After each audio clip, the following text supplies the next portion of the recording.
વડોદરા શહેરની વિવિધ કાર્યોમાં સેવા આપી શિફા ચેરિટેબલ ટ્રસ્ટ કે જેઓ પાછળના ઘણા વર્ષોથી એસએસજી હોસ્પિટલમાં સારવાર લેવા આવતા દર્દીના સગાઓને અઠવાડિયામાં 2 દિવસ 600થી વધારે લોકોને જમાડે છે અને મેડિકલ સામગ્રી કે બ્લડ જેવી કાંઈ પણ જરૂર હોય તો તે પૂરી પાડે છે।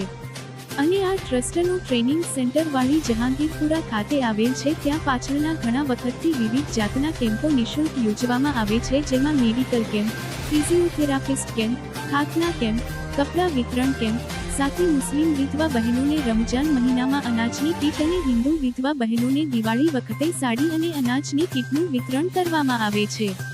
આ ટ્રસ્ટના સભ્યો, જેમાં ટ્રસ્ટ પ્રમુખ મોહમ્મદ હુસેન શેખ ઉર્ફે જોનીભાઈ, અયુબભાઈ ટ્રેન્ડી, સલીમભાઈ કાજી, ઇકબાલ મલેક, ઇકબાલ સૈયદ મોન્ટુ, નઈમ શેખ અને સૈયદ સાહેબ નાવ કાર્યરત રહે છે અને શહેરમાં કે રાજ્યમાં કોઈ પણ કુદરતી આપદા વખતે પણ આ ટ્રસ્ટના સભ્યો પોતાની ફરજ સમજી પ્રથમ હરોળમાં રહે છે।